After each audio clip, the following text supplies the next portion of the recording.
What's up everyone, my name's Garrett. I'm a full-time 7-figure Amazon seller, and in this video I want to talk about how I sold over $332,000 in the last 90 days reselling products on Amazon. And just so you guys know that I actually really did sell that much, I'm gonna hop into my computer, show you my sales, and then I'm gonna go over the strategies I used to get there. Alrighty guys, here we are inside of my seller account. It is May 17th, so we're gonna go back 3 months, 1, 2, 3, go to the 17th and hit apply.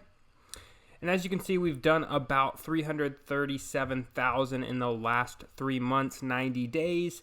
Average sales price $52. Our best month was probably March, to be honest here. Let's see what we did in March alone. I think March we did around 142K just in March. So yeah, within the last 90 days, a little over $337,000. So this is one of my 2 Amazon selling accounts. The reason I have 2 accounts is because one of my accounts has all of my private label products on them that I currently sell, and this account is my reselling account where I technically just buy and resell name brand products. And the 3 strategies I use to find products to actually flip on Amazon doing this is retail arbitrage, online arbitrage, and wholesale. The breakdown, it goes kind of a bit like it's about 30% retail arbitrage, 40% online arbitrage, and about another 30% wholesale. And in this video, I kind of want to just go over the strategies and kind of recommendations I have for those of you out there aspiring to hit that 6 figures a month in reselling on Amazon, because it's super possible. You just kind of have to know the stuff that's going to get you there, because it's very hard to do it all on your own. So that's essentially what I'm going to be talking about in this video. So I don't really have that big of a team to generate this revenue. It's basically me. I have a family member that helps me prep products when I'm doing retail arbitrage. And then I also have a couple VAs that help me source online arbitrage and go through wholesale product catalogs. And then I also utilize a prep center for my OA and wholesale products, unless it's like a super low margin OA or wholesale product where I need to prep it myself. But a majority of that stuff's getting sent to a prep center to get prepped for me and sent off to Amazon. So depending on what your goals are, if you just want to kind of keep your team small like I've done myself, do a decent amount of sales, make a great income, you really don't need that many team members, especially like in person. There's a lot of ways to outsource stuff virtually and at different locations, to where you don't have to be in the day-to-day like managing a ton of products coming in, prepping, sourcing, all that crazy stuff. There's a lot of ways for you to outsource this stuff. So that's like the first main thing that I was able to kind of scale up more, is outsourcing. Again, the prepping takes a lot of time. I pay a family member to do it here when I'm doing retail arbitrage. I outsource with a prep center to have them prep my products, and it's in a tax-free state, so it's almost free for most of the products that I'm buying. And sourcing, guys, that is majority of my sourcing is outsourced. I definitely still look over the products that are being purchased, and I actually make the purchases myself. But as far as the product research, finding new suppliers, all that stuff, I'm having my virtual assistants help me with that, because it's very time consuming. And with this type of a business, it's very important to find ways to replicate yourself if you want to grow. You can definitely do a decent amount of business on Amazon as a 1-person team, but you kind of get to that point, you just start getting burnt out. You can't really scale that much more. So outsourcing things that are easily outsourceable is the first main key to really scaling up your reselling business. And a really easy way to do this, like I said, the prep center, you can just go out there and find a prep center. They already know how to do Amazon prep, so there's no real training you need to do with that. So once you get established with a prep center, you're pretty much good to go. They know what to do, and you just kind of send products to them and they take care of it from there. Now it gets a little bit trickier with virtual assistants, because you do have to train them to kind of think how you think. And what I've done to actually do this is I have my virtual assistants go through my own course, which I guess I haven't released yet, or I haven't told any of you guys about it. I'm releasing what I'm calling the Arbitrage University. It's gonna teach retail arbitrage, online arbitrage, wholesale, full ungating guides, Nike, Adidas, all the toys, grocery, all the ungating guides you could ever need to get ungated, All that great stuff is going to be inside of the Arbitrage University. So if you want to check that out, I'll leave a link down in the description. But I basically just have my virtual assistants go through my video program, and it's teaching them how I think, how I like to source, and just the common practices and best practices to source products on Amazon.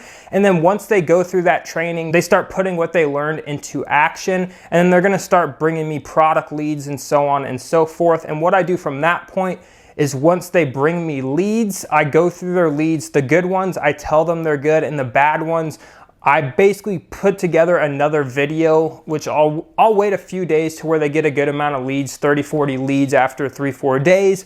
I'll go through the leads, I'll make a video that's about 30-minute long, going through the good ones, why this product's a good buy, going through the bad ones, why these products are not good. Maybe there's price volatility, maybe the seller count's spiking drastically, maybe the store's out of stock and I couldn't even purchase it if I wanted to.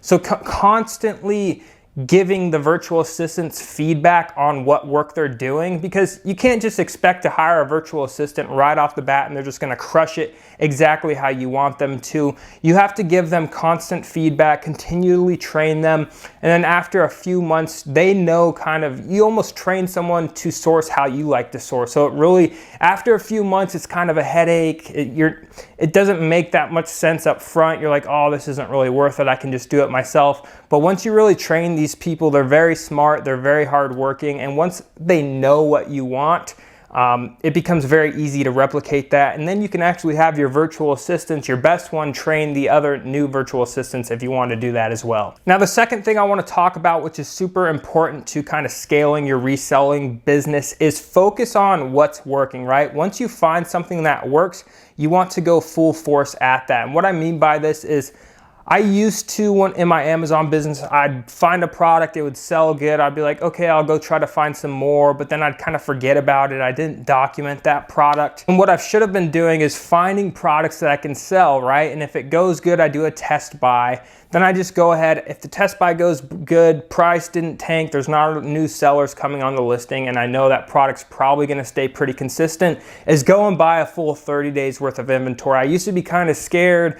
I'd hear, oh, spread your money out across a ton of different products, which I recommend. But once you find those winners and you see that it's looking like it's going to be consistent long term, go ahead and go full force at it. Buy a full 30 days worth of inventory, because it's super hard to really scale consistently and generate consistent revenue month over month if you don't have kind of different products in your catalog that sell every day, if that makes sense. So you want to kind of go deep on some products that are proven to work. You've done your test buys, they've sold for the profit you expected, everything still looks good. Go ahead, buy 30 days, go deep on that particular item.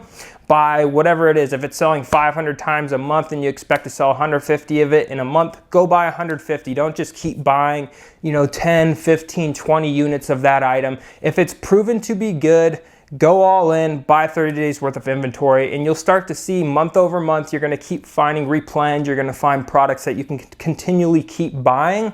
And then month over month, you just keep reordering, reorder. I mean, it's awesome when you have a product that you can literally just, it's going to sell for a particular amount of money. You go on, you click buy, you have it sent to your prep center, they send it to Amazon, and you just keep the ball moving, right? So that is the second thing that I recommend to you guys out there. Once you find something that works, keep doing it and pour more gasoline on the fire. And the third main and final thing that I recommend to you guys out there trying to scale up your reselling business is start setting daily realistic spend goals, right? Because at the end of the day, if you want to drive a lot of sales and make a lot of sales and make a lot of money on Amazon, it really does take a lot of money to make a lot of money, if that makes sense. So if you have a specific goal, like sales goal for a month in mind, reverse engineer it. What are your numbers now? If your number is $10,000 a month, if you're someone doing 10 grand a month in sales, and let's say it cost $4 grand for you to